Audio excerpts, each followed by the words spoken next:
Samantala, pinag-aaralan na ng Bureau of Fisheries and Aquatic Resources ang pagbabawal sa panghuhuli at pagbebenta ng mga galunggong. Unti-unti na raw kasi itong nauubos sa karagatan. Pero di pa man na ipapatupad ang patakaran ng mga tindera pati ng mga mamimili ng galunggong ay umaalma na. May news to go si Haji Rieta live. Haji. Yes, Kara, bagaman di pa nga pinapatupad itong panukala ng BIFAR tungkol sa pagpapatigil ng pagbebenta at panghuli nga ng isdang galunggong ay dito sa Balintawak Market ay talagang usap-usapan na at umaalma na nga sila. Limang taon nang nagtitinda si Irene Tamayo ng isda dito sa Balintawak Market. Ang isdang galunggong ang pinakamabili sa kanyang mga itinitindang isda.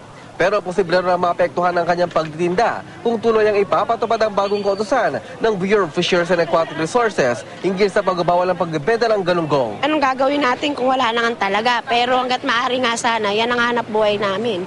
Siyempre, apektado kami pagka wala ng galunggong. Gaano ba kabili itong galunggong? Mabenta ho ba ito? Halos talaga ang galunggong yan talaga rito ang nauubos. 9,000 pesos ang kapital niya sa pag-aangkat ng isda sa Navotas Fish Port. Umabot naman sa 500 pesos ang tubo nila sa maghapong pagtitinda. At kapag natuloy ito, posibleng mababawasan na ang kita nila. Ayon kasi sa BIFAR, pinapag-aralan nila ang pagkakaroon ng ban sa pangingisda ng galunggong dahil unti-unti na raw itong naubos. Bagaman di pa ito na ipapatupad, ang mga suki naman ng galunggong umaalma na.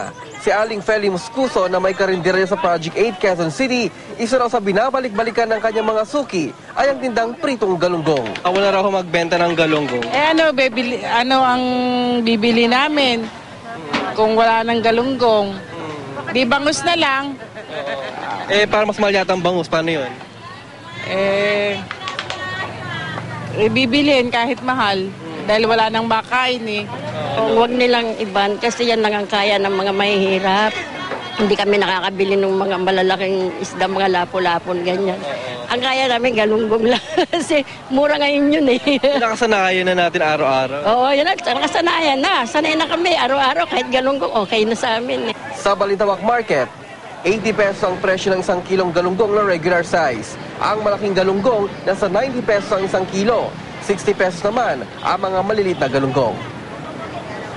Karo, maasa nga itong mga tumatangkilik ng galunggong na sana ay wag matuloy. Ito nga panukala ng BIFAR dahil ito na nga lang daw yung pinakamurang isda na nabibili nila sa palengke. Samantala, Kara, ay tuwing at April at May itong panahon kung saan nagpaparami ang mga isdang galunggong na karamihan nga ay sa Palawan na kukuha. At dito naman sa Malabon at Navotas Fish Port, ang kadalasan na bagsakan ng mga isda na ikinakalat naman sa buong palengke ng Metro Manila. At yan po na pinakalinis mula dito sa Balintawak Market. Balik sa'yo, Kara. Maraming salamat, Haji Rieta.